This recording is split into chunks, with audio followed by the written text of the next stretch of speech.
Not this evening. I don't even know what time it is. This time of day, this wet, rainy time of day, we're going to play Doki Doki Literature Club. Doki Doki Literature Club is from what I've heard, it's a pretty serious send-up of visual novel conventions. It's satire kind of even the impulse to play them. So as you can see here, it says it's not suitable for children or those who are easily disturbed. So if you have trigger warnings related to depression or suicide, from what I've heard, what the game warns me about, please take care when watching this stream, because I believe at least one of the characters is extremely depressed. This one, I think. But again, Doki Doki Literature Club kind of sends up visual novels, Japanese visual novels, which have a convention of having you be kind of a schmuck who goes to school and suddenly is stuck in a situation where you have tons of beautiful women around you, and they all want to date you. They're all really, they all are they just think you're the best for some reason, even though you're usually kind of a loser, and kind of really bland, because they make the games want it to be a self-insert for whoever is playing, so they have to be really bland. But anyway, it's a send-up of that impulse to play these games where, like, you essentially will just say whatever a character wants to get them to like you, which in real life would be horribly manipulative and ridiculous. Okay, so it says, again, it warns you up front, anxiety and depression are a problem. And I agree, I can handle it. Team Salvato, I don't know what they do, but this is a free game. Again, it's like, please don't let kids play this. It's a free game that's available on Steam. A friend recommended it to me when I said I'd played Hatoful Boyfriend, which is the visual novel where you date pigeons. I think his exact words were, "It's also weird." So, he's a pretty hardcore gamer. He's the kind that, is always playing massively multiplayer games in large groups where he's coordinating, massive attacks on major bosses and leading guilds and stuff. So I'm sure when he was like, "What? Oh, you're playing games again?" And I was like, "Yeah, I played Hatoful Boyfriend last night." He was probably like, that's not what I meant. But, yeah, my friends put up with me. I am not the intended audience for most visual novels, and most visual novels I couldn't care less about, because most of them are like, they're really male-gazy, like, cringingly male-gazy, and I just can't, that's not what I'm interested in. But this one is a satire, so I'm willing to do that. So let's get going. Also, if you would like to hear a cat purr, let's see if I can get her purring again. My cat is helping me.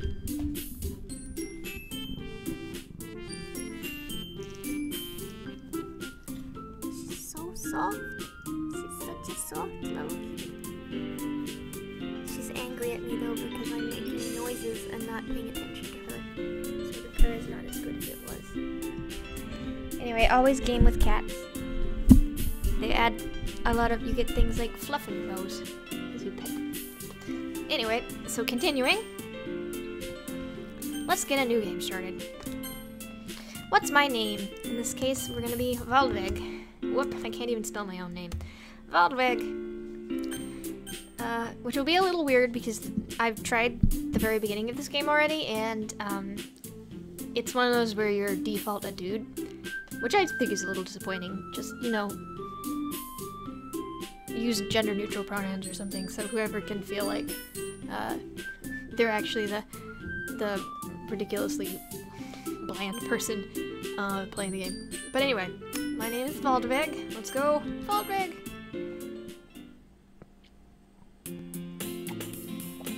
Alright, starts off exactly like most visual novels, the kind that I look at on Steam and go, why are you recommending me this one? I don't want it.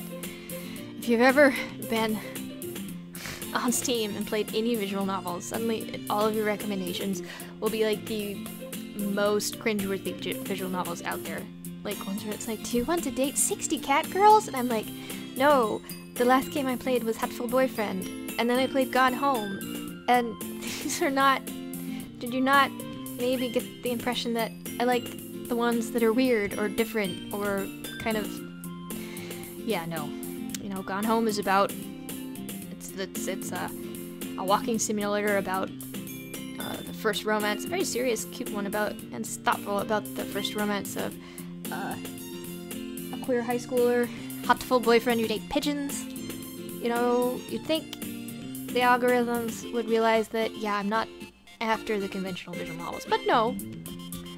But this one starts out normally. You're going to school. Your flaky neighborhood friend is there, being flaky. I'm gonna clip through some of this so I've seen it already. And this is a conventional character type in visual novels. Your flaky best friend. It doesn't matter if you're playing a visual novel that's meant for men or women, or, you know, even gender neutral. You'll almost always have this flaky best friend that you've known for years character. Hatoful Boyfriend sent that up to your best friend was a pigeon with who was in bad health and his mother was dying.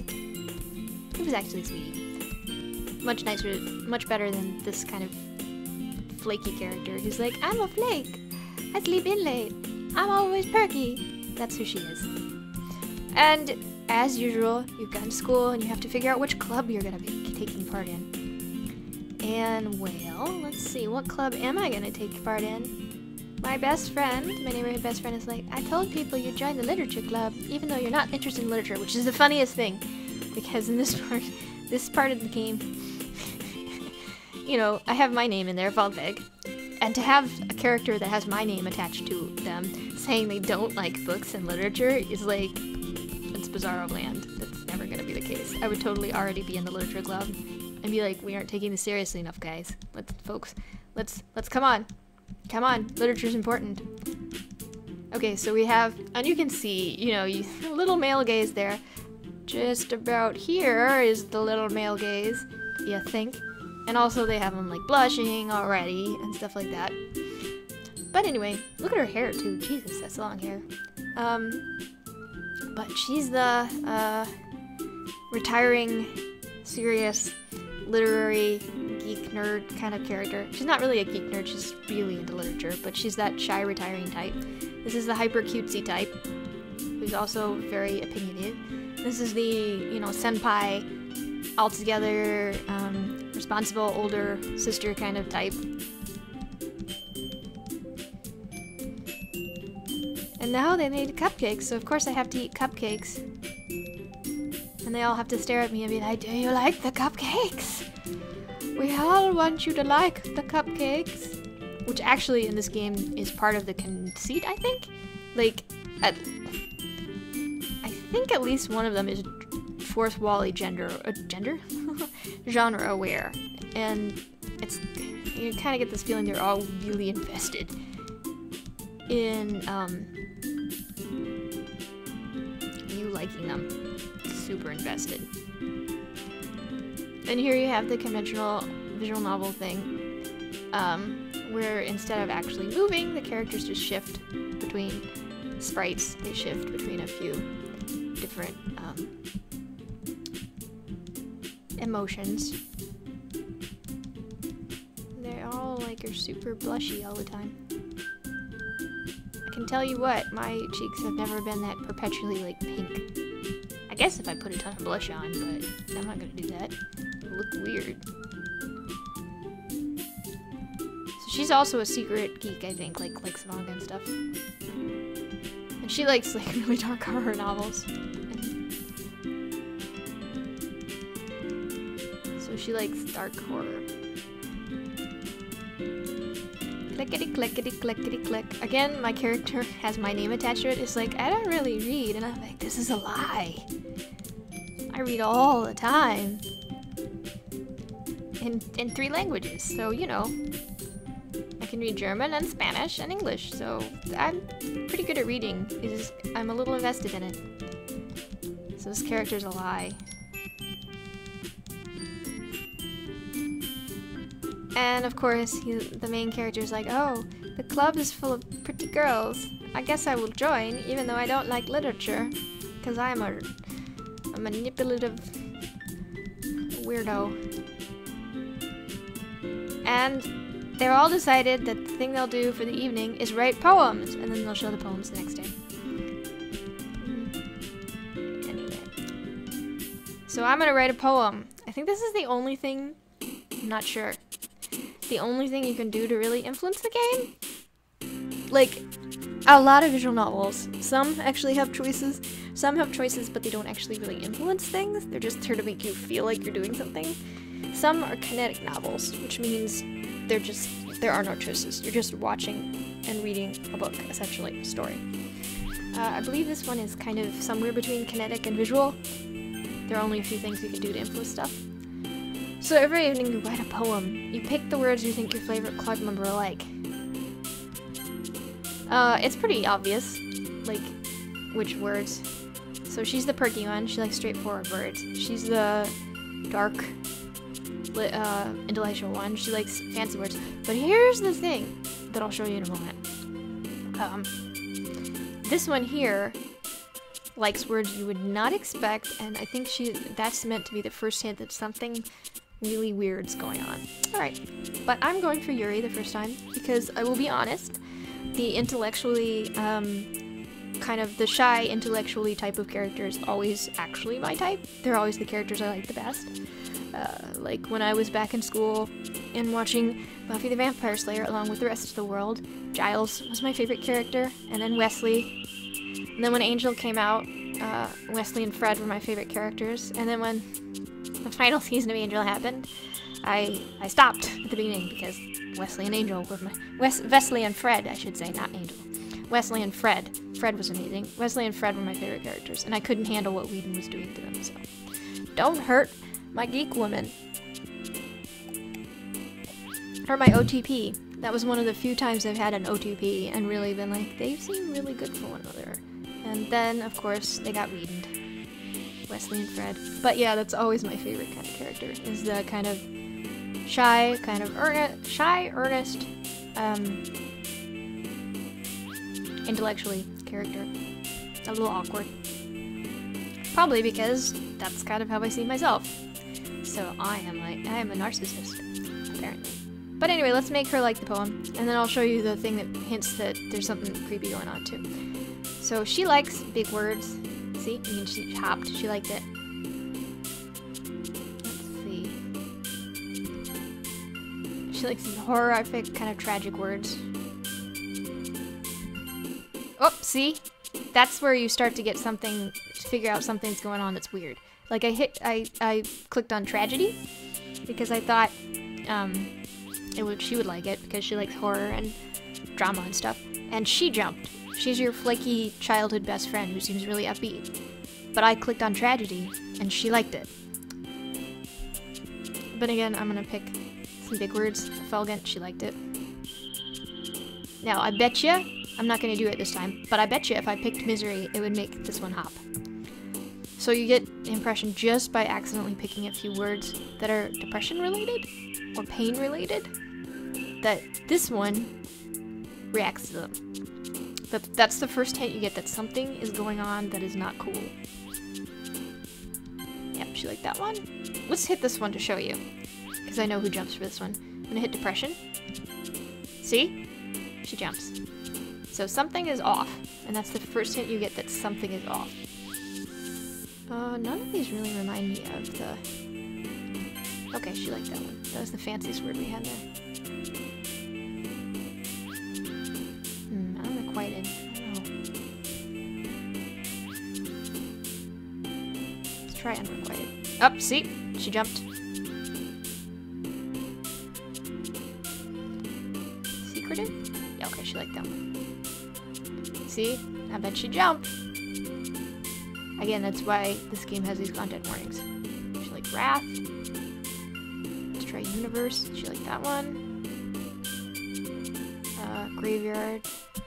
She liked it. Entropy. So it's pretty easy to pick the... As soon as you figure out there's something weird going on, it's pretty easy to pick the characters you want. Disarray. Insight. None of these really remind me of her. Let's try...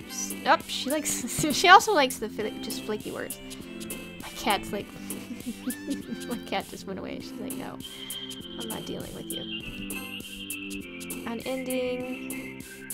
Vertigo seems like a word she would like. Eternity. Yep. Ambient. So most of the words, I successfully chose the fancy moody words and got the approval of one. So now we're all back. Woo, here we are. We're in club again. And I'm skipping through this because I've actually run this part already to just kind of get a sense of how the game looked before I streamed it. And they're just having... Everybody seems pretty tense, actually. Like, they have little cat... Like, not cat fights, that's kind of not the right word. But they have little tiffs. Like, they're all kind of on edge. Which I think is, again, supposed to let you know that something weird's going on.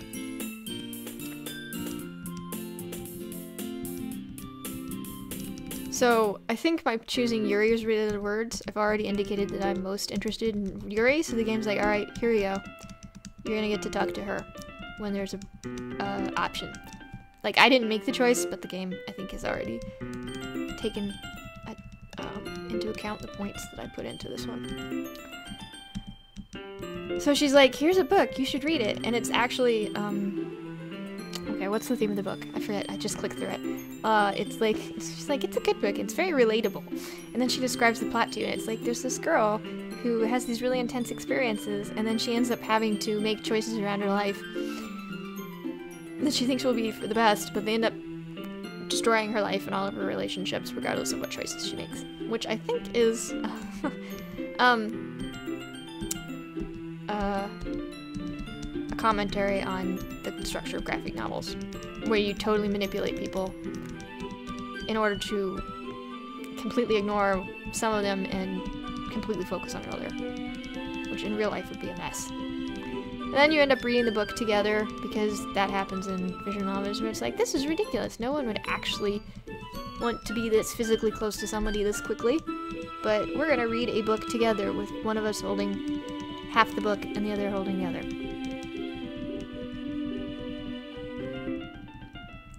And then we're gonna get CGs, because that happens. This is something actually I kind of like about these CGs. One, they're kind of pretty, two, they actually move to go with the plot. Like, see, she looks over at you. Which I've not seen that before. I'm sure it's happened in other visual novels. Again, I don't play usually the conventional visual novels, so I don't actually know how a lot of them work, so that may be common. But I like the fact that she looks at you. So you're like reading the book together, and she's like, I don't know, she's always second guessing herself too. She like always is afraid people are like offended by her. Now we're gonna share our poems. Sharing our poems. I don't get to know what my poem was like. I just know what words I put into it, which it would make it a gothic mess if those were the only words. Alright, so now the only time I have a choice is who do I want to show my poem to first. I don't think it affects anything, but, you know, obviously I'm going to show it to the one that I'm pursuing in this one. So she thought my poem was great. She said it was exceptional. And she's like, how did you write that the first time? I'm like, well, I'm in a visual novel, and I'm deliberately choosing things that I think you would like in order to manipulate you. So, here you go.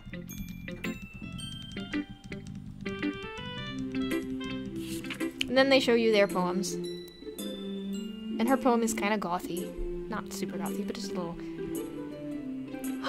you know, it's a little... moody. And of course you're like, I like your poem, because you say that to all of them. You literally say that to all the girls. You're like, I don't even get a choice to say if I like them or not. I'm just like, yes, I like the poems. I like them all. All the poems. Give them to me. And then I go pick the next person. I'm gonna go with Monica, who's the responsible one, who doesn't seem to have any genuine emotions of her own. She's just responsible. I don't think that's emotion, but she's running for it. She's like, oh, your poem was odd and metaphorical and deep. And you're like, I bet Yuri liked it. You're like, yep, because I wrote it for her. Because I'm in a visual novel, which allows me to read people's minds and just do what they like. This is an oddly, again, this kind of shows you some weird stuff is going on. Her poem is oddly, like, about voyeurism and stuff, but not like that kind of voyeurism, but like this feeling of being watched. Which kind of makes you go, something's up. Now I'm gonna give Yuri, my next door neighbor, talk to her about the poem. And again, she's like, that's a good poem. I'm like, alright.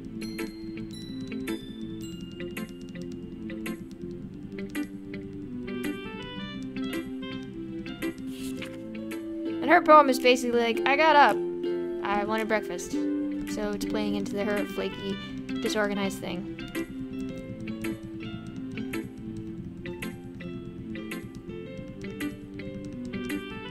And again, I think she's the one who has depression. None of her dialogue indicates it, just that poetry thing. Natsuki is, you know, I don't like this type of character really. The one who's like, I'm super cutesy. And also kind of temperamental. Kind of a unikitty. Which I actually like unikitty, so I don't know. So her poems, they're actually, this one's kind of funny actually. But it's, she's very like, straightforward. And she doesn't like Yuri, because she's like, Yuri is like all,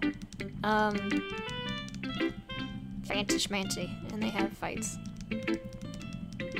See, she has that little fang they put on characters in anime sometimes. I don't know why. They're like, God, this is a spunky character, they'll have fangs. I've never noticed people who are pretty temperamental in real life, or impulsive, having fangs. If you have, just tell me. I'd be curious to hear that.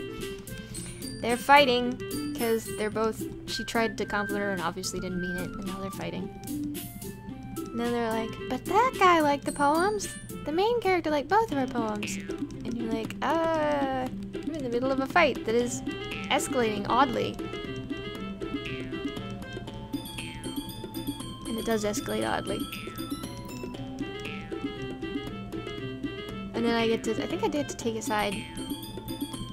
Of course. So I'm gonna take the side of the character I'm going after this time. Like, ow!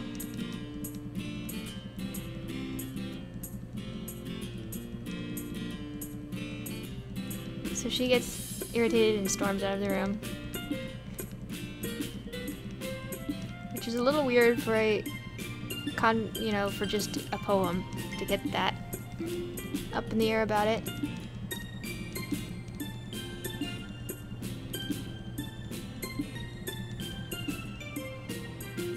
Alright, now it's time to go. I guess she came back because she's back again after going for a walk. And so it's poem time again. Poem. Poem. I'm gonna write another one with moody words and probably accidentally get a few that show that this one's severely depressed. I hope my poems are just these words written on a page. I hope that's it.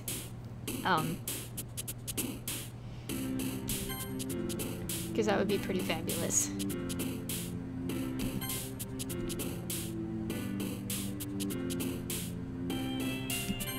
Oh, dark. She got dark. See?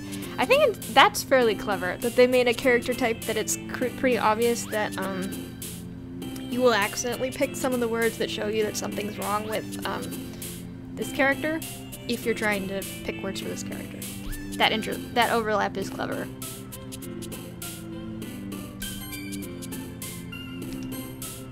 Because it just hints that something's going on.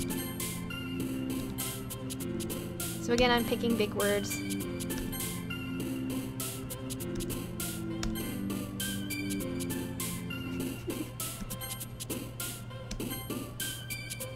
And I've only picked one that was also apparently a,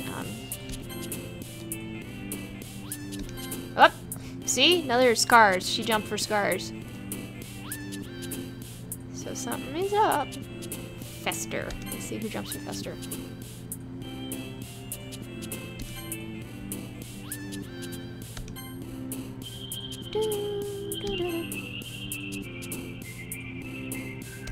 There we go. I've successfully made another poem that primarily will please Yuri.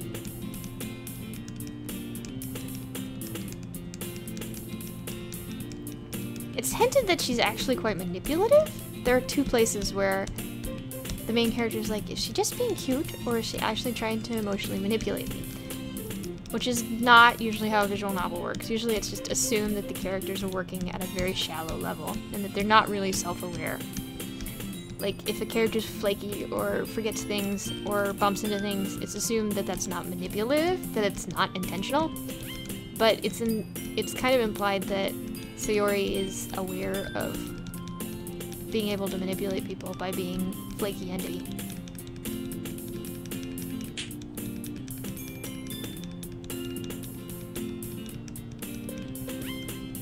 Alright, so they're just having normal interaction, or as normal as it gets in conventional visual novel. I do kind of like, I always kind of like how much they can convey about movement and emotions with just these little sprites. It's kind of clever. I like that in visual novels, where they're like, you know, how them move up or down, or get closer to each other, or hop and stuff. It's surprisingly effective. I actually like minimalistically told stories. Like, a gorgeous story is great too, like over the top, but you can actually get a lot done with a minimal number of resources in any storytelling format. It's kind of an overlooked kind of thing, I think. Alright. Now we're gonna, again, the game's like, you're clearly targeting Yuri, so we'll give you a Yuri scene again. We're gonna make tea. Make tea. Making tea, making tea, making tea. I would actually like making tea with somebody. I mean, it's kind of a nice little ritual. It's cozy. Tea is cozy. Warm drinks are cozy. I'm a very big fan of warm drinks. And she thinks she insulted someone. And you're like, I don't think you insulted someone, whatever. And she's like, oh, you're always so nice to me. And it's like, yes, because I'm in a game. And I'm aware of the conventions of the game, which means I must be nice to you if I want to get story content containing your details. Which I guess is kind of how real life works too. If you want to know something about how somebody sees the world, being nice to them will get you more information about it.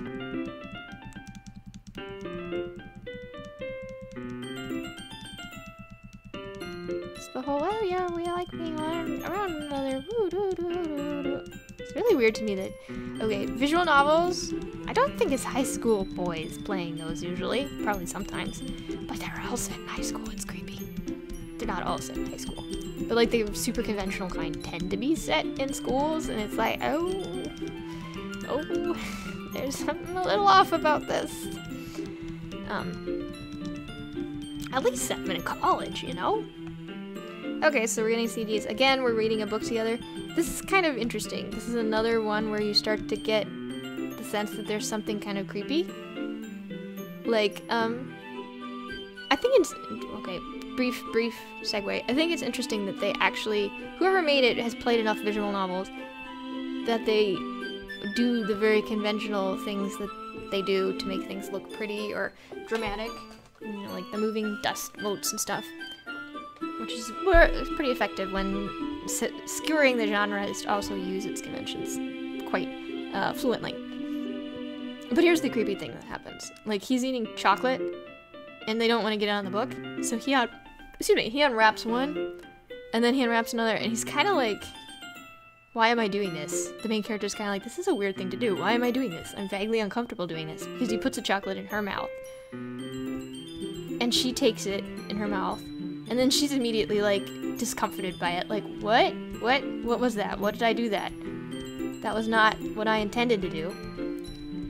And whereas I think in a conventional visual novel, probably it'd be just played straight. Like, oh, yeah, isn't that cute? That was a cute thing to do. Both characters are actually very uncomfortable after that happens. Which, it's like the characters are kind of aware that that was very bizarre. Like, that's not a kind of interaction that would actually happen. And that's been forced by the narrative to happen, despite it being not appropriate. Not appropriate, but not an action the characters would actually take if they were real people in a real situation. And of course she likes the poem because I picked all of her words.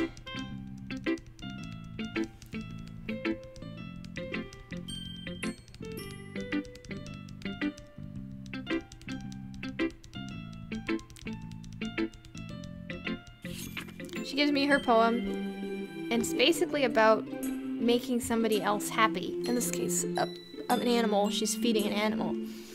And it's kind of an ominous poem about making somebody else happy so you can feed yourself on their happiness, which again, very genre aware, very self-aware of the visual novel format.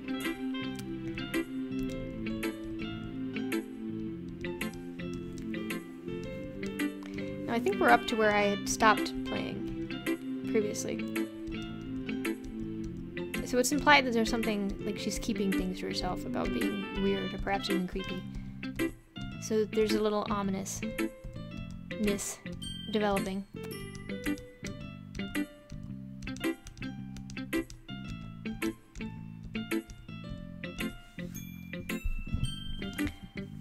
Which is kind of nice.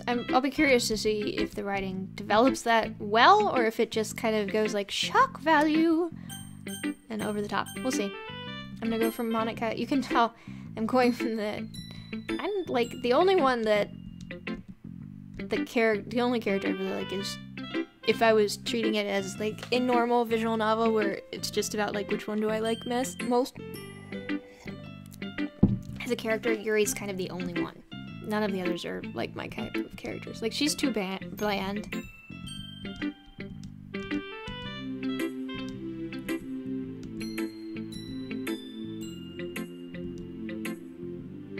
So she likes her poem too.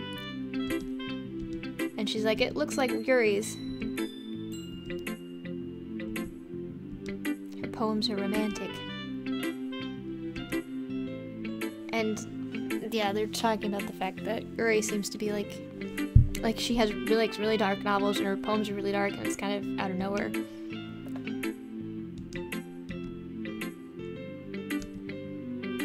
And she won't talk about herself.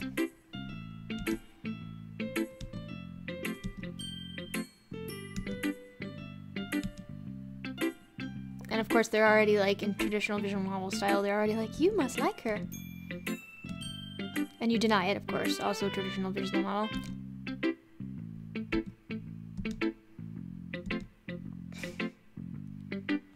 And she apparently, Yuri's into someone fictional. Except my main character's fictional.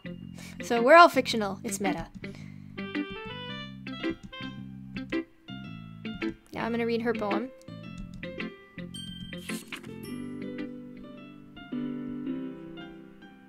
Hers are like really intensely like it's like she's having hallucinations and writes about them. They're not at all like her normal attitude.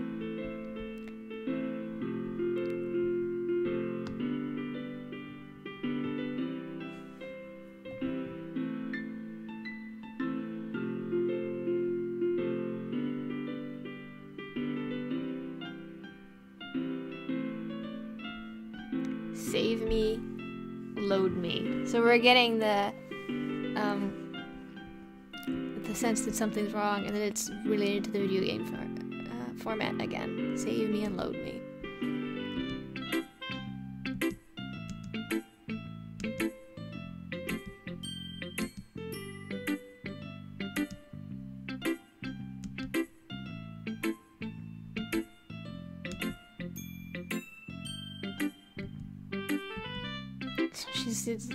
She's bombarded by noise and meaningless imagery in her poems. So I don't know if she's the one who's self-aware of being in a game, because that's a very self-aware of being in a game poem.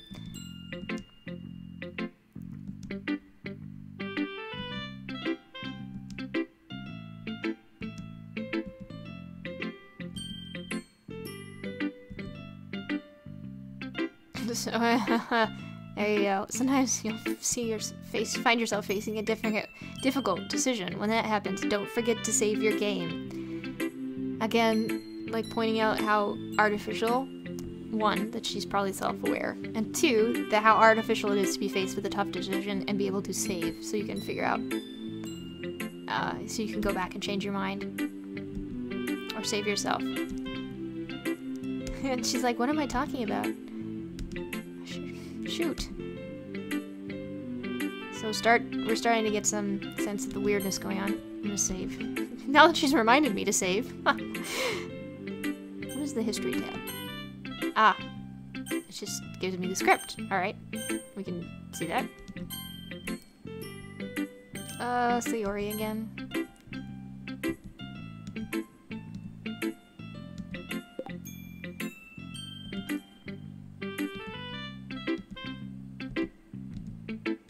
And she likes your poem, but I think she would like anything you did.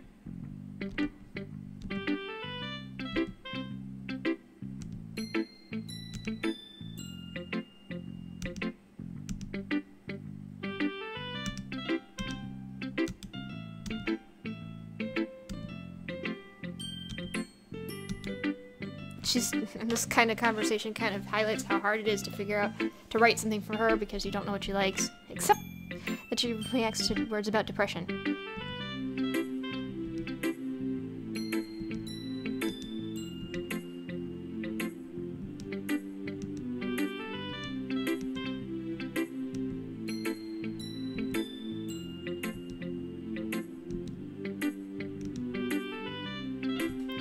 Ah, so she's actually told you, like, she likes bittersweet poems. But she takes bittersweet a little far, considering the words about depression she reacts to.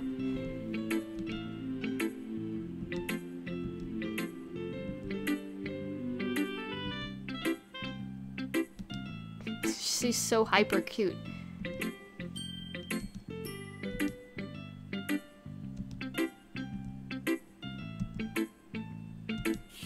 Here's your poem.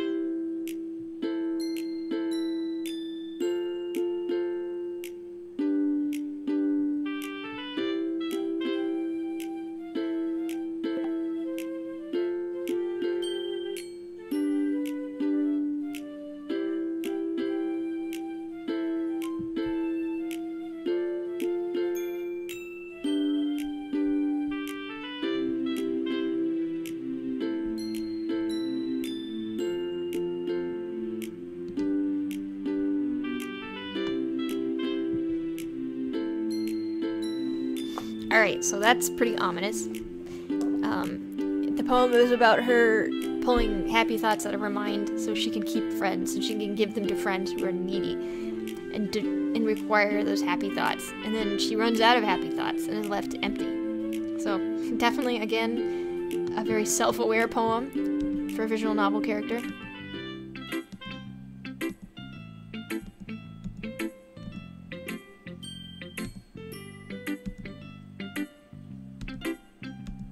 Even the main character is like, that's kind of creepy.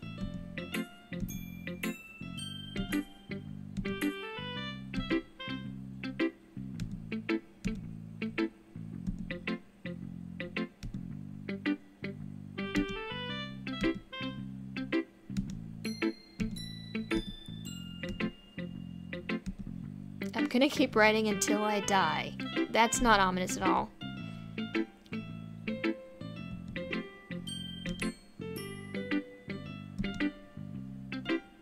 Now, I think it's always funny that they'll give you a choice of that's like, what else am I gonna do? You know, the only other option I have is just quit the game and not play.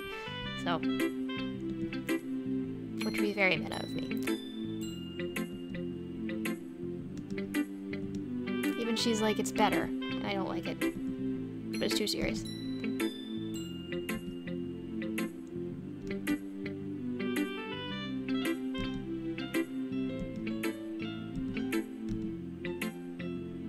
And she's even gonna nail me for trying to impress Yuri.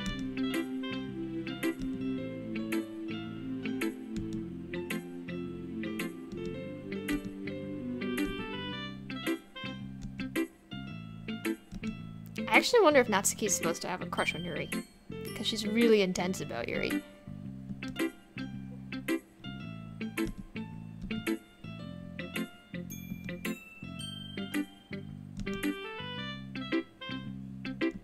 And I'm like, whatever, it doesn't matter what she thinks, because I wasn't trying to impress her.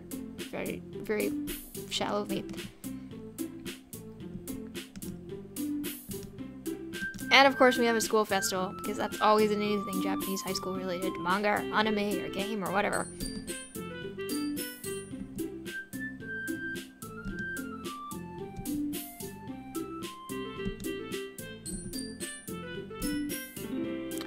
clubs get a booth or something to...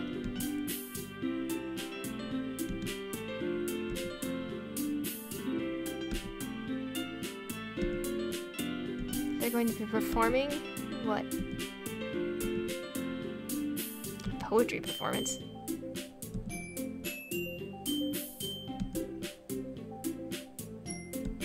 So we're basically gonna do an open mic night.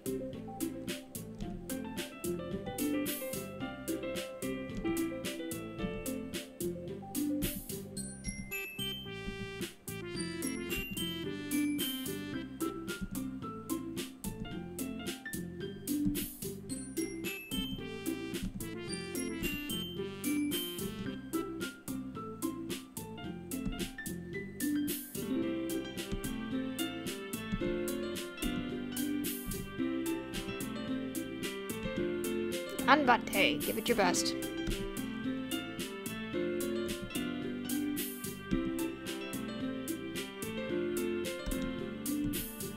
I'm a little confused by what this club does. Like, literature, they seem to write poems and read books in a room together.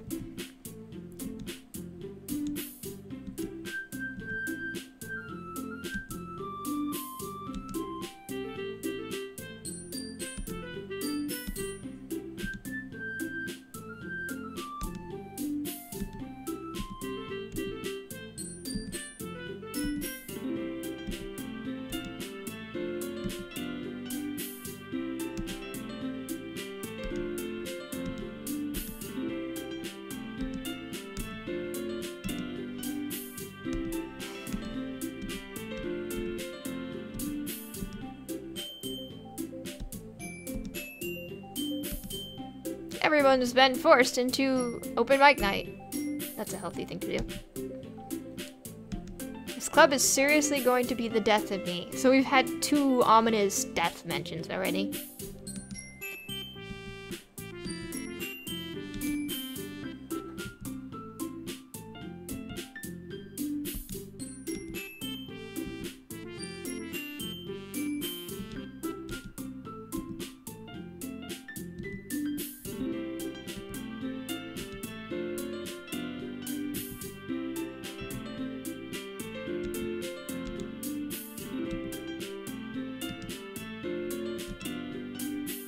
She has pristine diction and pristine handwriting, so she's basically the perfect person, but her poems indicate she's completely mess inside.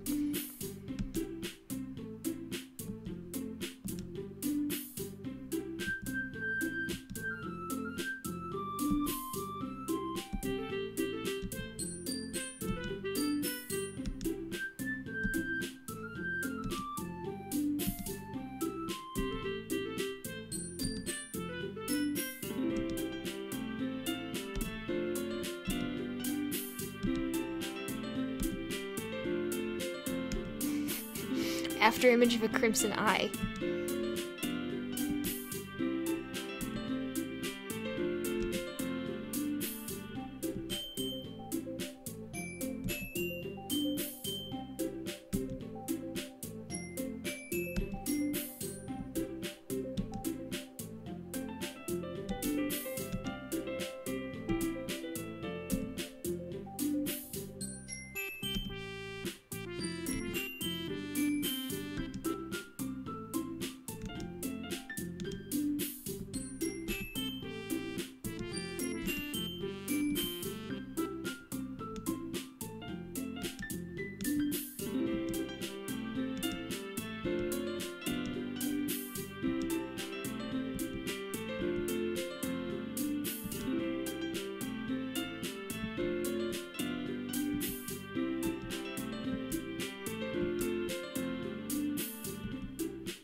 Again, her poem is bittersweet.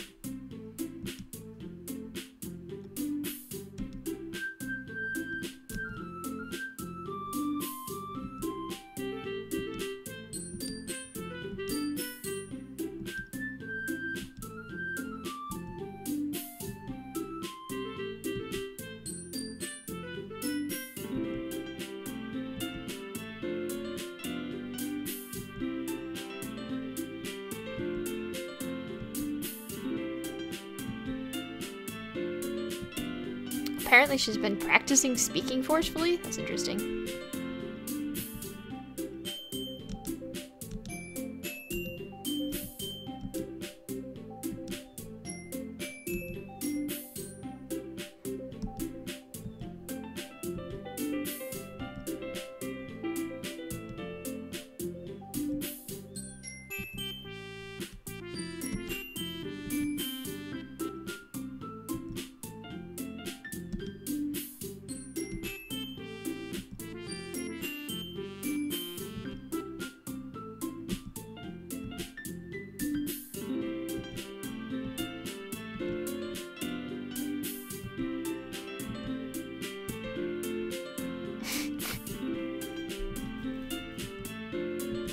Jump is the name of her poem.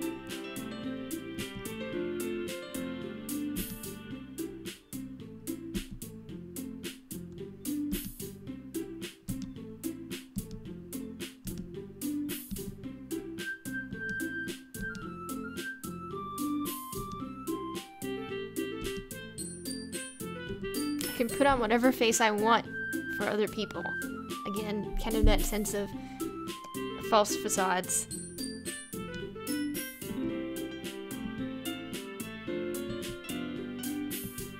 I actually feel that way myself. It's easier to talk in front of strangers than in front of people I know well, at least sharing vulnerable stuff.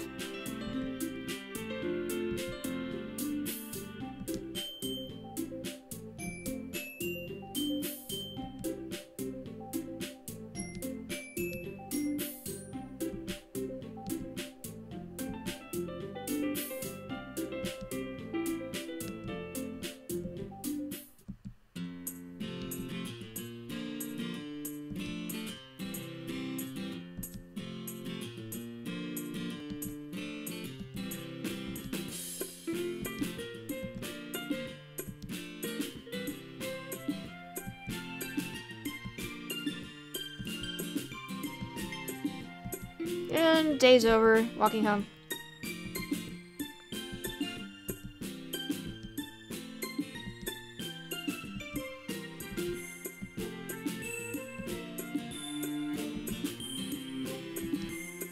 They're like, oh, you walk home together. Which always happens in visual novels, too.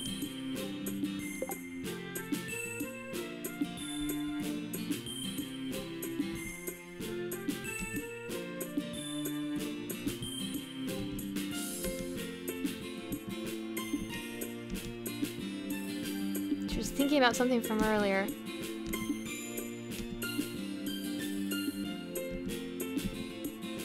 Oh, now she's like, would you walk home with Yuri instead of me?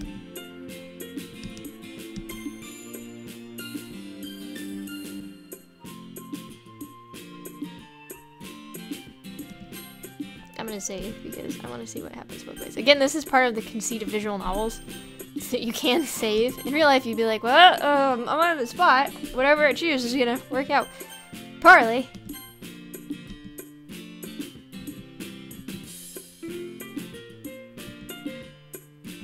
Isn't she so beautiful and smart?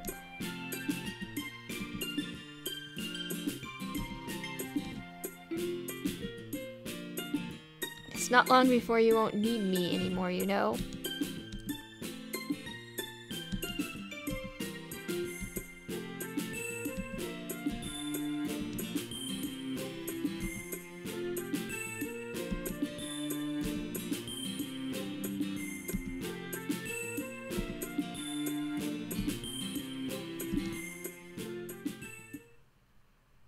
Alright, poem time again.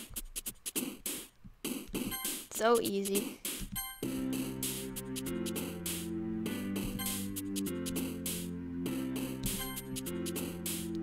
Like, it really is really easy once you've unrequited. Again, I forgot that that's one of hers.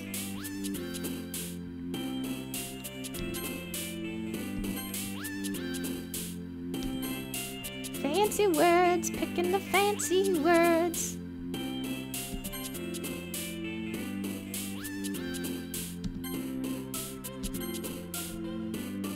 Fortunate, I know a lot of fancy words. This is a weird proem. Incongruent, inferno.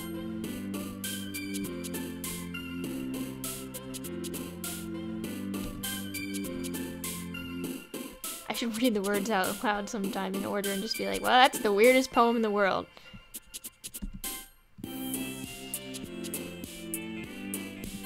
There we go. Made another poem that's super to that person. She's always late, which, considering we're doing working in Metaland, something is up with that.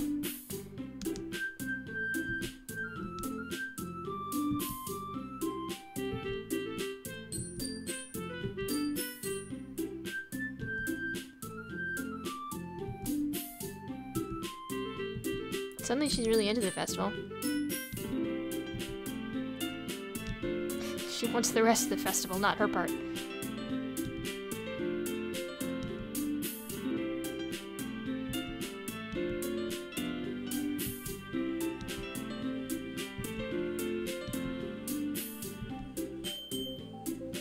I don't get that either. Why would somebody in particular like squid? Oh, Ika, I think means squid. Also, that joke makes no sense in translation. Again, self-aware of the format.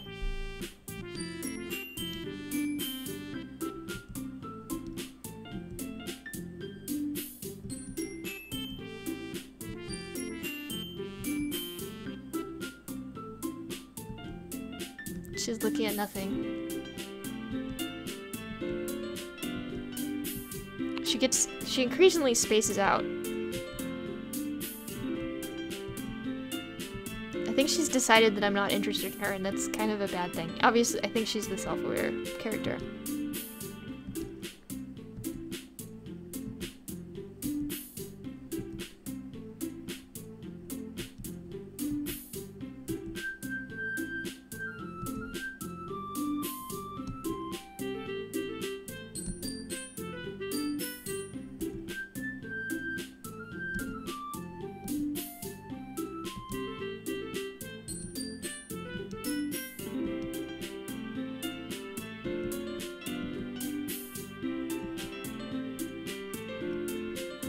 So she's completely disengaged and doing nothing now. So here he is.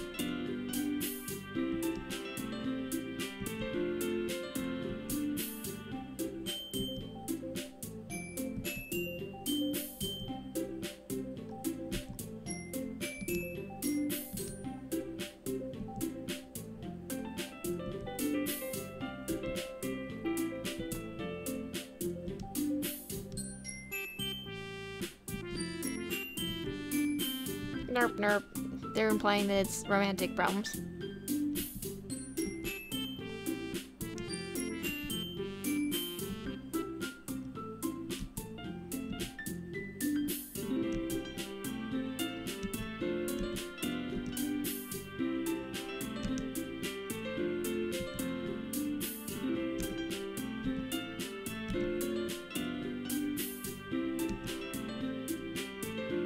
Yep.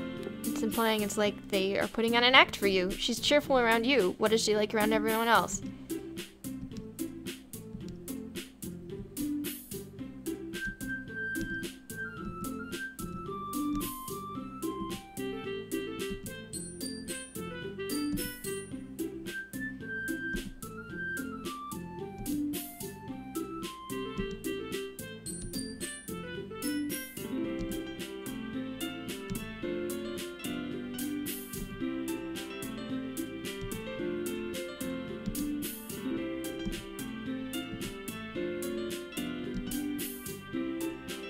So Yuri's watching me too.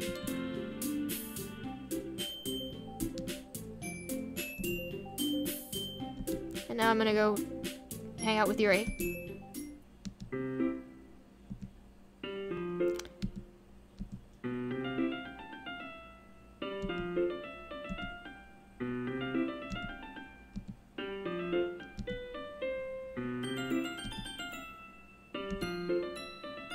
It's implied they're all watching me really carefully all the time.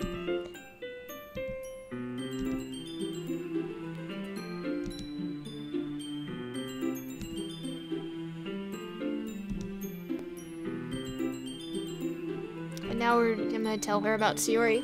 But right now I've played for about 40 minutes, so I'm gonna take a break.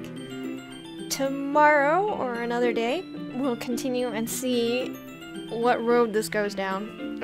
I mean, we've already gotten all the hints that somehow, even if they're not aware that they're aware, they have inklings, all of them, that something's not right, that they're in a game.